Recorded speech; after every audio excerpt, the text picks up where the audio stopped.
enseñanza que compartíamos la semana pasada sobre el nombre de Jesús.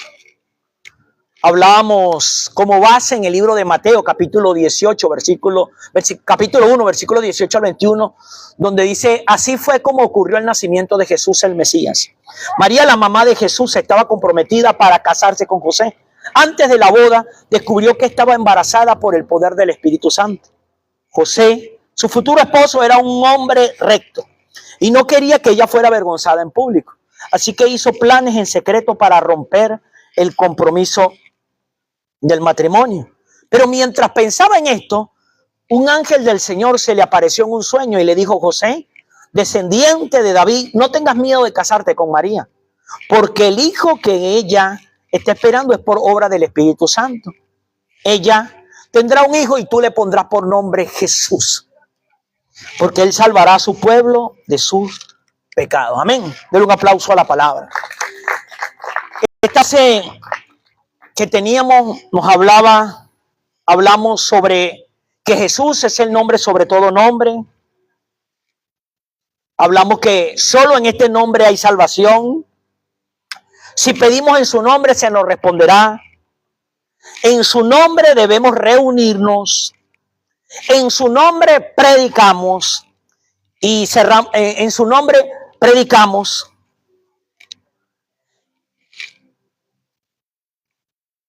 En su nombre disciplinamos a los infieles. Hasta ahí fue que lo compartimos la semana pasada. Y quiero continuar en esta parte hablando sobre el nombre de Jesús. Por causa de este nombre sufrimos persecución. Repito, por causa de ese nombre, el nombre de Jesús, sufrimos persecución. El libro de los Hechos, capítulo 5, versículo 41. Hechos, capítulo 5, versículo 41, dice la palabra: los apóstoles se fueron de la reunión del consejo, contentos de tener el honor de sufrir por causa del nombre de Jesús. El contexto donde aparece esto es el contexto de una persecución. Una persecución porque esos hombres que fueron dejados por Cristo, ya en este tiempo Jesús no estaba físicamente con ellos, ya había muerto, pero había resucitado y le había dado la gran comisión de llevar ese mensaje en su nombre. Ellos empezaron a hacer los mismos milagros, la misma señal y la misma maravilla que hacían juntamente cuando estaban con Jesús. Pero ahora lo estaban haciendo ellos. Pero los religiosos, el poder político, el poder religioso, trató de intimidarlos para que no siguieran haciendo nada, ni mucho menos hablando de ese nombre. ¿Cuál nombre? El nombre de Jesús. Pero aquí dice que los apóstoles, versículo 41 del capítulo 5 en Hechos, los apóstoles se fueron de la reunión del consejo, un consejo que estaba tratando de liquidarlo, estaba tratando de encallarlo, estaba tratando de detenerlo. Dice, contentos de tener el honor. ¿Qué consideraban ellos? Un honor de sufrir por causa del nombre de Jesús. Y en esta mañana yo quiero que usted y yo nos preguntemos eso. ¿Hemos sido perseguidos por causa de ese nombre? ¿Hemos sido atacados, avergonzados por causa de ese nombre? ¿Cuál debe ser la reacción de nosotros como creyentes? ¿Cuál debe ser la reacción de aquellos que estamos seguros de lo que fue hecho por ese nombre en aquella cruz? Sentirnos llenos de honor por ser perseguidos. Y muchas veces los que te persiguen no son los extraños, te persiguen son los más cercanos. Empiezan a criticarte, te empiezan a jugar, te empiezan a burlarse tuyo. Pero cuando hacías lo malo no se burlaban tuyo. Cuando cargabas una botella, un taco de marihuana, cuando hacías lo malo, nadie ni pendiente. Pero ahora que te ven cada semana, por ejemplo, preparándote para irte a congregar, para irte a reunir, ¿qué es lo que empieza? Atacar. Y otra vez vas para esa iglesia. Pero mira, el clima está oscuro y te vas a pie y ahí no tienen un techo. ¿Está haciendo qué? Perseguido por causa de el nombre, que es sobre todo nombre. Ahora, llama la atención que estos hombres Fueron amenazados. No es que le estaban diciendo, no, le vamos a dejar de hablar. No, le vamos a quitar la vida si siguen hablando de eso. Y yo le pregunto en esta mañana a usted, hermano mío, hermana mía, ¿a quién de los aquí presentes se le ha amenazado la vida por eso? Ninguno de nosotros. Nos amenazan con dejarnos hablar.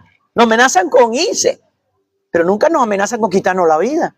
Y nosotros empezamos a llorar y a lamentar. ¡Ay, es que me maltrataron! ¡Ah, gran cosa! ¿Aló? Y muchas veces los más atacados son los jovencitos, las jovencitas.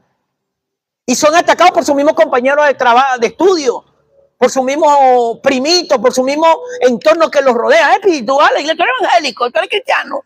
Empiezan a burlarse tuyo. Y la parte que cada uno debe tomar, y sobre todo la juventud, de eso. ¿Por qué te vas a sentir triste o melancólico o melancólica o triste por ser perseguido por el nombre que es sobre todo nombre? ¿Aló? Sí. Claro que vamos a ser perseguidos por ese nombre. Vamos a tener persecución. Pero nosotros debemos considerar esa persecución como un honor. Como un honor que nos debe dar la fuerza para continuar y seguir adelante. No desmayar, no estancarnos y mucho menos retroceder. ¿Aló? Segundo punto. Ante este nombre toda rodilla se doblará. Ante este nombre, el nombre de Jesús, toda rodilla se doblará. Filipenses capítulo 2, versículo 10 al 11 nos dice: para que se arrodille ante Jesús todo lo que están en el cielo, en la tierra y debajo de la tierra. Y para que todos reconozcan que Jesucristo es el Señor, dando así honra a Dios Padre. Miren lo que dice esto. Esta carta que fue escrita por el apóstol Pablo en un calabozo, estaba diciendo que para que se arrodillen ante Jesús todo lo que está en el cielo, en la tierra y debajo de la tierra. Hermano, toda la existencia misma se tiene que arrodillar delante de ese nombre. Ahora nota una cosa. Si ahí dice que todo lo que está arriba en el cielo significa lo bueno, lo celestial, la parte buena. Si todo lo que está aquí en la tierra, el infierno está en la tierra, todo lo espiritual malo, las tinieblas. Y toda la tierra es lo humano. Tiene que doblarse ante ese nombre. Ahora, hermano mío, hermana mía, si tú y yo entendemos la magnitud de eso, todo se tiene que doblar. Toda rodilla se tiene que doblar. Arriba, abajo y en medio, pero todo se tiene que doblar. Y para que todos reconozcan que Jesucristo es el Señor. ¿Por qué tiene que pasar eso? Porque tiene que haber reconocimiento de que Jesucristo es el Señor, dando así honra al Dios Padre. ¿Quién es el que recibe la honra final? El Dios Padre. Pero todo tiene que ser doblado. Tercer punto, con este nombre se manifestó como el resucitado. Con ese nombre. Hechos capítulo 22, versículo 8 dice: le respondí, ¿quién eres, Señor? La voz dijo: soy Jesús de Nazaret, a quien tú persigues. Estas palabras fueron dadas al apóstol Pablo. Aquí el apóstol Pablo estaba hablándole a una comunidad el testimonio de cómo fue su conversión. ¿Y cómo fue convertido este hombre mientras estaba persiguiendo a la iglesia? Él también era un perseguidor. Él también era uno de los que estaba en contra de ese nombre. Pero por haber tenido un encuentro genuino y real. Y note que el apóstol Pablo nunca caminó físicamente con Jesús. Pero él tuvo la gracia de poder ver a Jesús resucitado. Y se encontró con él mientras él estaba persiguiendo a los que estaban en ese nombre. Y los perseguía para ponerlo en la cárcel, para matarlo, para quitar los bienes, para castigarlo, para torturarlo. Pero entonces en ese momento donde estaba allí haciendo lo que no estaba bien, haciendo lo malo, haciéndole daño a los que estaban en ese nombre, que es sobre todo nombre, cayó de su caballo y escuchó una voz que le dijo: Pablo, Saulo, Saulo, ¿por qué me persigues? Y Pablo le respondió: ¿quién eres, Señor? Oye, no le digo: ¿quién eres tú, balurdo? ¿Quién eres? Señor. O sea, porque ya esa voz que le estaba hablando, que lo derrumbó de ese caballo, donde iba rumbo a hacer lo malo, él sabía que era el nombre, que era sobre todo nombre. Por eso fue que le respondió: ¿quién eres, Señor? Y la voz de ese nombre, que es sobre todo nombre, le dijo: soy Jesús. Pero no solamente le dijo eso: soy Jesús de Nazaret, a quien tú persigues. Pregunto, ¿Pablo estaba persiguiendo a Jesús? Estaba persiguiendo a los que creían en el nombre de Jesús. Todo el que te persigue a ti, persigue a Jesús. Ahora, pregunto, ¿le irá bien al que persigue a Jesús? Así mismo no le va a ir bien al que te persiga a ti por la fe que tiene en el nombre que es sobre todo nombre. ¿Aló? Ojo, tú no necesitas defenderte, el que te va a defender es ese Señor en el cual tú has creído. Hermano mío, y con este nombre se manifestó como el resucitado. Ya está resucitado. Significa que tiene todo poder, toda gloria, pero tú y yo tenemos que aprender a confiar en ese nombre. Claro que se va a levantar gente a perseguirnos, pero tú no te tienes que defender. Quien te va a defender es el nombre que has creído, porque ese poder está allí para ti. Otro punto, con este nombre se manifestó como el resucitado. Apocalipsis 22:16. Yo, Jesús, he enviado a mi ángel para que les cuente todo esto a las iglesias. Soy el descendiente de la familia de David, soy la brillante estrella de la mañana. Repito, Apocalipsis capítulo 22, versículo 16, dice: yo, Jesús, he enviado a mi ángel. Pregunta, ¿quién es el ángel que fue enviado por Jesús? Los ministerios. Cuando usted lee allí la palabra ángel, sobre todo en el libro de Apocalipsis, el ángel representa lo que es el ministerio, el pastorado. El hombre o la mujer que fue escogido del mismo pueblo para que esté al frente y guiar y orientar el rebaño que el Señor mismo le entregó. No somos dueños de ese rebaño, el dueño es Él. Y Él dice: yo he enviado a mi ángel. ¿Y para qué fueron enviados los ángeles, los ministerios? Para que les cuente todo esto a las iglesias. Ahora, ¿quién es la iglesia? Las cuatro paredes. El lugar, el sitio, no, las personas. Entonces, hermano mío, hermana mía, mira el punto importante. Con ese nombre se manifestó como el resucitado. Cada vez que usted, por eso que usted tiene que pertenecer a un rebaño, un redil, una congregación. Por eso que usted tiene que tener un pastor. Porque es el ángel que Él mismo envió para estar delante de ti, para que te enseñe, ¿aló? Para que te enseñe, te cuente todo lo que ese nombre representa para ti. Todo el poder, toda la gloria, toda la fuerza, todo lo que tú necesitas para mantenerte en este camino y no desviarte y mucho menos regresar atrás. Entonces, por eso es que tú y yo tenemos que aprender a abrir el corazón al pastor. ¿Aló? Abriendo ese corazón y teniendo esa sumisión, entendiendo que ese hombre y esa mujer que fueron escogidos por Él están allí delante de nosotros con una tarea, y la tarea es que cuente todo lo que fue hecho y todo lo que será hecho.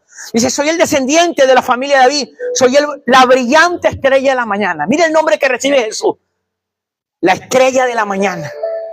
Aquí en la ciudad es imposible ver esto. ¿Sabe qué significa eso, la estrella de la mañana? En la noche, cuando se está apagando la luz del sol, cuando se está apagando, no, cuando se está moviéndose el ciclo y empiezan las tinieblas, empiezan en el firmamento a aparecer las estrellas como bombillitos, ¿verdad? Pero resulta que acontece, cuando está a punto de amanecer, cada una de esas estrellas va desapareciendo. Pero a la final solo queda una estrella, que es la famosa estrella de la mañana. ¿Sabía usted que detrás de esa estrella empieza a brillar el sol? Eso lo vi yo hace muchos años en las lomas de Cuiro. Me paré desde las 3 de la mañana, solo ve cómo amanecía. Hermano, y efectivamente el firmamento se iban apagando cada una de las estrellas. Cada una de las estrellas se iban apagando. Pero ya cuando estaba a punto de salir el sol, quedaba una sola estrella. Y detrás de esa estrella iba brillando el sol. Y ahí me entendí yo este pasaje que dice que Él es la estrella brillante de la mañana. ¿Qué quiere decir eso, hermano? Que muchas veces tú vas a pasar por situaciones donde parece que no hay esperanza para nada. Y todo como que se está apagando. Todo como que se está empeorando. Todo como que se va a perder. Pero si tú sigues confiando en ese nombre brillará en medio de las tinieblas y brillará la luz en el entendimiento tuyo y verás la solución y tendrás la victoria a eso que estás enfrentando. Amén. Dele fuerte ese aplauso al Señor. Otro punto, el nombre de Jesús es todo para nosotros. Repito, el nombre de Jesús es todo para nosotros. ¿Quiénes son esos nosotros? La iglesia. Es un nombre ordenado por Dios. No fueron José y María quienes lo escogieron, sino que fue anunciado por un ángel. El significado de este nombre, mira el significado de este nombre, Jesús. Jesús griego significa Josué y en hebreo significa Salvador. ¿Aló? Ahora, De esta forma, a José se le notificó quién llegaría a ser el niño. De esa forma se le notificó a José quién llegaría a ser ese niño. Porque recuerden una cosa, Jesús primero fue un niño que tuvo que ser educado, un niño que tuvo que ser corregido, un niño que tuvo que ser cuidado, un niño que tuvo que ser guiado, un niño que tuvo que ser orientado, un niño que tuvo que ser inspirado. ¿Aló? Entonces tú y yo tenemos que entender que ese nombre, en el Antiguo Testamento el nombre aparece 2 veces. En el Antiguo Testamento ese nombre aparece 2 veces. Josué. Uno de los significados de Jesús, en bueno, es Josué. Dice, el gran líder de Israel después de Moisés, que condujo al pueblo a la tierra prometida. ¿Quién terminó de introducir al pueblo a la tierra prometida? No fue Moisés. La tarea la inició él, pero él no lo metió. Lo metió fue Josué. Como tal, es una figura de Jesús. Josué es una figura de Jesús que condujo a los creyentes desde el mundo pecaminoso que representa Egipto a la gloria celestial que es la tierra prometida. En ese nombre, hermano, nosotros vamos derechito a la tierra prometida, que es el cielo, que es la victoria, donde no habrá más sufrimiento, más dolor, ni nada más malo nos podrá tocar. Denle un aplauso al Señor. ¿Aló? Ahora mire qué curioso. Por eso es que uno entiende entonces por qué razón Moisés no pudo terminar la tarea. Ahora veamos esto. Moisés como el ministerio. Nosotros no lo vamos a meter en la tierra prometida. Lo vamos a guiar por un tiempo. Pero a la larga quien lo va a meter allá es Jesús. ¿Aló? Moisés no pudo terminar la tarea, pero la terminó Josué. Entonces Josué es una figura de Jesús que condujo a los creyentes desde el mundo pecaminoso a la gloria celestial. En la lucha más ardua de Israel, el sol se detuvo. Repito, en la lucha más ardua de Israel, el sol se detuvo. Josué capítulo 10, versículo 12 al 13, dice, luego Josué habló con el Señor en el día que el Señor entregó los amorreos a los israelitas. Josué dijo en presencia del pueblo de Israel, sol, quédate quieto en Gabaón, y luna, detente en el valle de Ayalón. Y el sol se quedó quieto. El sol obedeció a un hombre. ¿Aló? ¿Y quién era ese hombre? Josué, que era figura de Jesús. Y el sol se quedó quieto y la luna se detuvo hasta que la nación de Israel se vengó de sus enemigos. ¿No está esto escrito en el libro de Yacer? El sol se detuvo en medio del cielo y se demoró en ocultarse como un día. Hermano, ese ha sido el día más largo que ha existido hasta el día de hoy sobre la tierra. Incluso científicos han estudiado eso y dan que eso es verídico, que eso es verdad, que sí pasó, que sí existió ese día. Cuando Jesús venció al mayor enemigo, el sol quedó cubierto. Repito, cuando Jesús venció al mayor enemigo, el sol se quedó cubierto. ¿Dónde lo vemos? Mateo capítulo 27, versículo 45. Desde el mediodía hasta las 3 de la tarde, toda la tierra quedó sumida en oscuridad. ¿Dónde pasó eso? En la cruz del Calvario. Mire, Josué en aquel tiempo contra unos enemigos dio la orden, sol, detente en Gabaón. Tuvo ese poder, pero él era prefigura de Jesús. Ahora, miles de años después, pasó eso. En el Nuevo Testamento, pero con el verdadero nombre que es sobre todo nombre. Y desde el mediodía hasta las 3 de la tarde, o sea, 3 horas, toda la tierra quedó sumida en oscuridad. Cuando Jesús venció al mayor enemigo, el sol quedó cubierto. ¿Cómo lo venció? Con su obediencia. ¿Cómo lo venció? Con su vida. Ahora, hermano mío, hermana mía, ¿por qué entonces dudamos de ese nombre cuando las cosas se ponen difíciles? Cuando parece que no va a haber salida. No podemos permitir la duda en nuestros corazones. En el Antiguo Testamento el nombre aparece 2 veces. La segunda persona con ese nombre es el sumo sacerdote Josué, que significa renuevo. Repito, estamos hablando del Josué que continuó la tarea que había comenzado Moisés, ¿verdad? Estamos hablando de Josué, el que le dijo al sol, detente en Gabaón, en medio de una batalla contra un enemigo que los podía vencer. Pero aquí la segunda persona, la segunda vez que aparece ese nombre, se refiere a un sacerdote, Josué, que significa renuevo. Esa segunda persona es el sumo sacerdote. Mira lo que nos dice Zacarías, capítulo 6, versículos 11 y 12. Ve y pídeles el oro y la plata que han traído, y dirígete a la casa de Josías, hijo de Sofonía. Pídele que con ese oro y esa plata hagan una corona. Le pondrán esa corona al sumo sacerdote Josué, hijo de Josadac, y le darás este mensaje que yo, el Señor Todopoderoso, le envío. Haré que surja en la tierra un hombre cuyo nombre será renuevo. Él será el encargado de edificar el templo del Señor. Pregunto, ¿hacia quién estaba hablando eso? Hacia Jesús. ¿Aló? Entonces el profeta Zacarías, inspirado por Dios, estaba hablando de lo que iba a pasar miles de años después. Dale este mensaje: el Señor Todopoderoso le envió. Haré que surja de la tierra un hombre. ¿Quién era ese hombre? Jesús. Nombre que es sobre todo nombre, cuyo nombre será renuevo. ¿Cómo? ¿Qué es uno de los significados del nombre de Jesús? Diga conmigo, renuevo. ¿Y a qué le suena renuevo? Que todo vuelve a empezar. Por eso, como decíamos hoy en la mañana cuando estábamos haciendo el devocional, cada mañana son nuevas su misericordia. Cada mañana vemos la fidelidad de Él, porque es el nombre que significa renuevo. Cada día que usted abre los ojos, un nuevo amanecer, hay un renuevo en todas las áreas de su vida. Así que aproveche ese renuevo y deje de estar quejándose y deje de estar amargado. ¡Aló! Cuyo nombre será renuevo. Él será el encargado de edificar el templo del Señor. ¿Qué iba a edificar Él? Diga conmigo, un templo. No, pero dígalo, pongan un templo. Ahora pregunto, ¿un templo de piedra? ¿Un templo de cemento? Un templo. Ahora, Zacarías 4:2 dice: y me preguntó, ¿qué ves ahora? Yo le respondí: veo un candelabro de oro que sostiene 7 lámparas, y sobre ellas hay un depósito para el aceite de oliva que sirve de combustible y que fluya hacia ella a través de 7 tubos.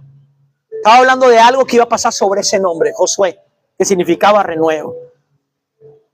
7 lámparas. Candelabro de oro que sostiene 7 lámparas. Qué curioso que sea 7. ¿Cuántos días tiene la semana? O sea, que significa que todos los días va a brillar una luz. ¿En dónde? En tu corazón y en tu mente. Pero tienes que entender que esa luz es el espíritu del que está dentro de ti, que está iluminándote los 7 días. Una lámpara que debes encender cada día para que entiendas y consigas la bendición de ese Dios todopoderoso. Dice, y sobre ella hay un depósito para el aceite de oliva que sirve de combustible. Y que fluya hacia ella a través de 7 tubos. Nuestro Josué es el Josué de Israel, pero ahora nuestro Josué, el Josué de la iglesia, porque está el Josué de Israel, pero ahora está el Josué de la iglesia. Jesús es en una sola persona Salvador y sumo sacerdote. Jesús es en